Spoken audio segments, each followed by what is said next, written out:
Hey guys, good morning. Welcome back to Shout's Life.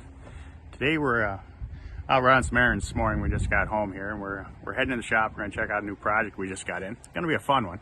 It's the daughter has decided that she wants to get a new vehicle. When she started driving in 16, we gave her a 16 Subaru Crosstrek. She's been driving that for not quite 3 years now, and she's decided she's ready to move on to something, well, more expensive.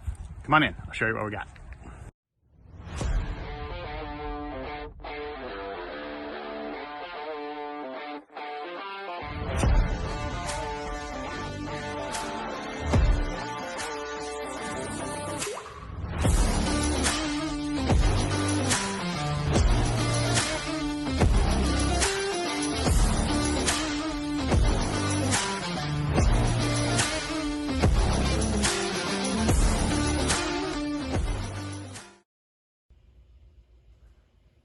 So she bought herself a 2023 Bronco, 2-door, hot pepper red. I think it's got like 6,500 miles on it.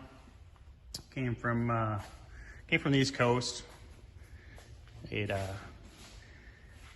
tracked down a friend of the original owner and found somebody ran her out the road. I don't know if she went through a fence or something like that, but anyway, she hit a pole at the end of the day. That's what finish it off, but no airbags deployed. Not quite sure how that happened, but basically what we have here is we got some damage to the understructure.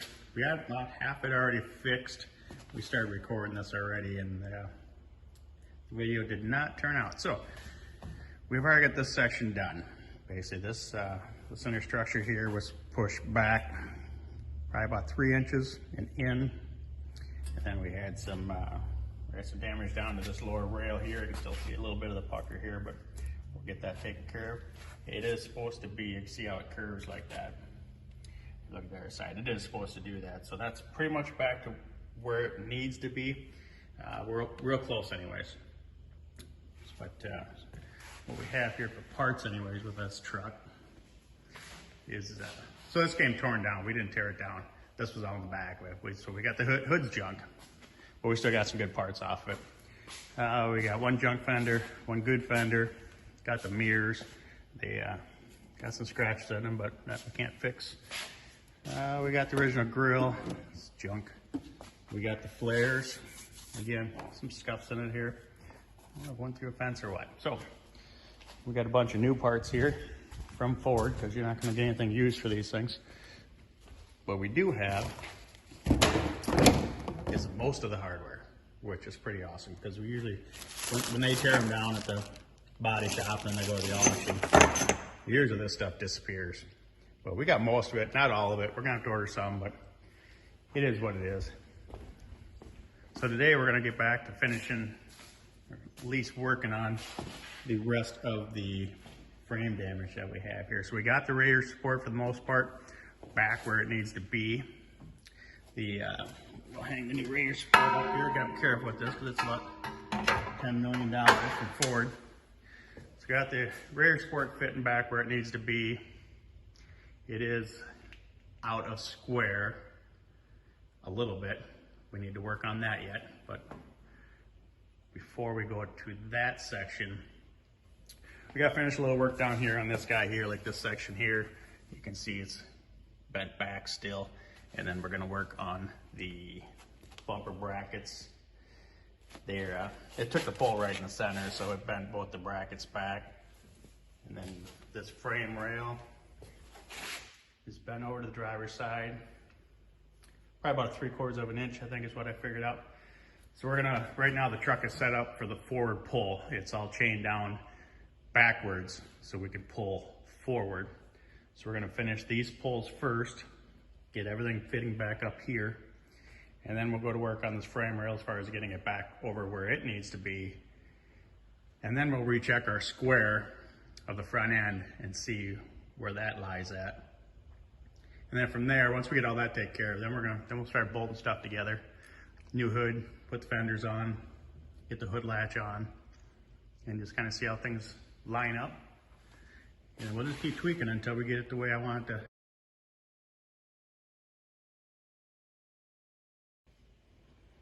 All right, we're back. Okay, so we got the rails, or not the rails, but the bumper brackets itself pretty close. We're not going to do any more on the forward pulls because this has to go over, which is going to change the angle of that bracket. So we're over just over 3/4 of an inch that way as of right now. So we have everything switched over to our next pull, which is going to be our side pull. So we've got this tower coming down through here, through there, fishing it through, around the rail, right where the bend is. This rail, we're going to be pulling. As far as the back, so we got to keep the back from swinging. So we got the third tower tied into basically the hitch, and that's just a rear support. There's not going to be a lot of load on that. It's just going to keep the truck from twisting. And the main pull, this guy's going to be doing all the hard work. So we're going to get you set up here, and we'll start pulling it, see how that does.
Forward 3/4. You can always tell, for the most part, when it gets. Because you'll have all the pressure on the world on it, and all of a sudden it will just start to go. But that's where you got to catch yourself. That's why you do a little bit at a time. You don't just hold the button down and let her go.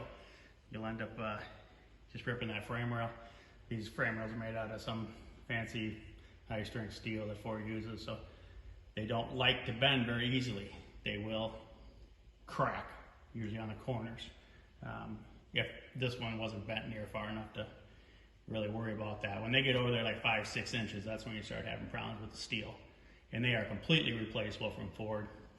You can buy every piece for that, like 800 bucks, cut it all off, and weld right in, weld new horns right in there. But that's not necessary in this one here. So at this point, I think we're going to stop pulling on it. I'm going to do a little measuring, check a few things. I'm going to measure my diagonal as far as the front radiator support, as far as being square. When this system came over, like we just pulled, that's taking that radiator support and everything with it. It's grabbing onto this tie bar right here and it's pulling it. And we were only 1/4 inch off as far as corner to corner triangulation measurement. So we're going to set up, do some measuring. we'll probably start bolting parts on it, and then we'll get back to it. All right, so we're back to the Bronco here. We've pretty much got this framework side of it wrapped up. The frame rails were definitely over a lot further than I thought they were. It took quite a bit to get them back over where I wanted them, but everything came around. We got the bumper set on. It's just a couple bolts in it just to check left or right. It's all good, plenty of adjustment. We got our new sheet metal on, got our gaps real good. It's not final assembly by any means, but this here just needs a little tweaking in the back, but it'll be all right once we get done. We got a couple dings to fix in this fender. For the most part, we just have a little scuff right here. These are just scratches. I don't know if you can see them real well or not. Scratches. I don't know how it scratched that fender and didn't touch that door, but regardless, we're going to have to blend into that door anyways to make this color work. But so for the most part, everything's fitting good. The rear sports in, everything's bolted up, everything's right. So that's going to about wrap up this video. We'll get this thing torn down next, and next video we'll get it jammed out, and then we'll start getting it put back together, and then we'll get it ready for paint, and then we'll just keep moving on until we get it done. See you in the next one.